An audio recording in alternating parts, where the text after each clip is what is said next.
explain what your winning project is about? The project is titled Rewriting the Story, Gender, Media and Politics. And it's a project that stems out of an international collaboration between the University of Padua, the International Federation of Journalists, and COPEAM, that is the conference of the public broadcaster from the Mediterranean. So it was a very interesting experience because we had the possibility to collaborate well beyond academia and therefore to involve students in activities whereby they had the opportunity to exchange and share and deal with professional lives and needs. The project is about promoting a fair and non-stereotype representation of women in politics and in public life. And therefore, we were working towards the election of the European Parliament in June 2024. And we worked for 2 years involving students from the University of Padua, but also through teaching partnership, students from other universities from across Europe, in particularly from Austria, from Croatia, from Sweden, from England, from Spain, from Malta.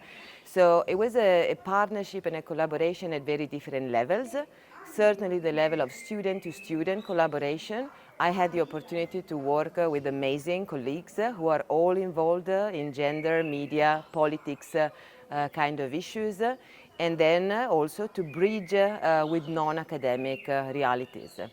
Now for the students, it's been demanding and challenging because they were invited to create and produce some materials which were then used to train journalists and to train members of journalist unions. And it was amazing to see how the language and the ideas that came from the young generation were very surprising to some of the more experienced professionals who really appreciated students' voices. For the students, of course, it was also highly rewarding. I can say a project like this ran for 2 years and a half. It was quite demanding for all of us. The coordination was here at the University of Padua, and I think we have learned a lot. But I should also say that a project like this cannot be done unless we can build on previous collaboration and the experiences that we already had on previous projects with our partners. What are you planning to do with the award? Well, you can never finish a project thinking that that's it. It's never definitive. There are always further steps to be taken. And in this case, I think on the one side, of course, promoting the project and its results and outputs through the Arqus Alliance is possibly one of the activities that I would like to do. So maybe planning for a workshop whereby the project, the platform that has been created with all the materials that were produced by students, that would be an idea. So to do something specifically for Arqus. But in relation to gender, media and politics and gender and media in particular, I think we've been working for several years also in collaboration with different networks from academia and also beyond academia.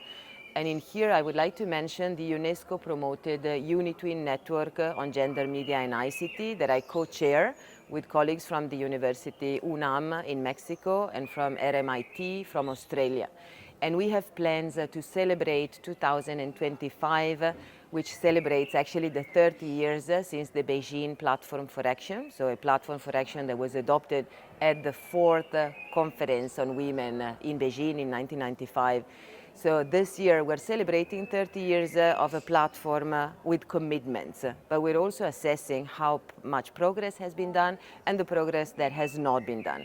Now, because gender and media is part of that platform, we feel the responsibility to carry forward some of the proposal and to make sure that change can be made in order to promote more balanced and non-stereotype representation and portrayal of women in media and ICT as well. And also the participation of women across the media ecosystem, including in governance.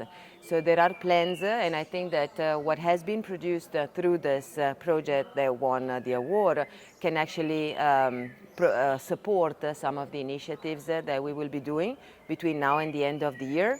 So certainly rewriting the story, the Agemi platform that hosts all the material can be channeled beyond Europe across this UniTwin network and all its members that span from Chile and Ecuador to Costa Rica and India and Kenya. And so we can see that there is possible developments for further collaboration, maybe building on the award-winning project.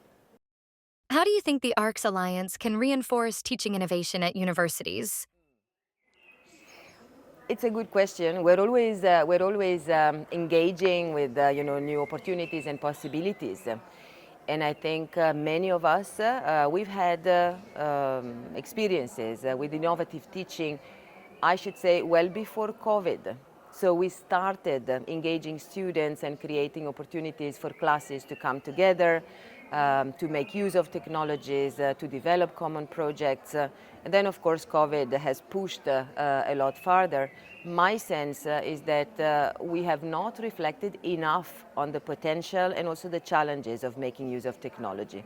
So we are still at the University of Padua, maybe even within the Arqus Alliance, kind of dealing with what we have. And we have MOOCs, we have some of the teaching partnerships, but a lot more could be done in terms of virtual exchanges. So synchronous, asynchronous, really innovative activities. So my idea is that for Arqus, I could well see maybe an initiative whereby before thinking how we're going to use the technology, we really come together and reflect on what it means for us to be teaching in a different ecosystem as far as the technologies that are available, what it means for us as teachers to adopt new pedagogical approaches. So my sense is that now that we have become so familiar with the technology, maybe it's time to step back, take a slow moment, and reflect a lot more on implications for pedagogies. We know how to do the partnership, we know how to engage with colleagues from across Europe.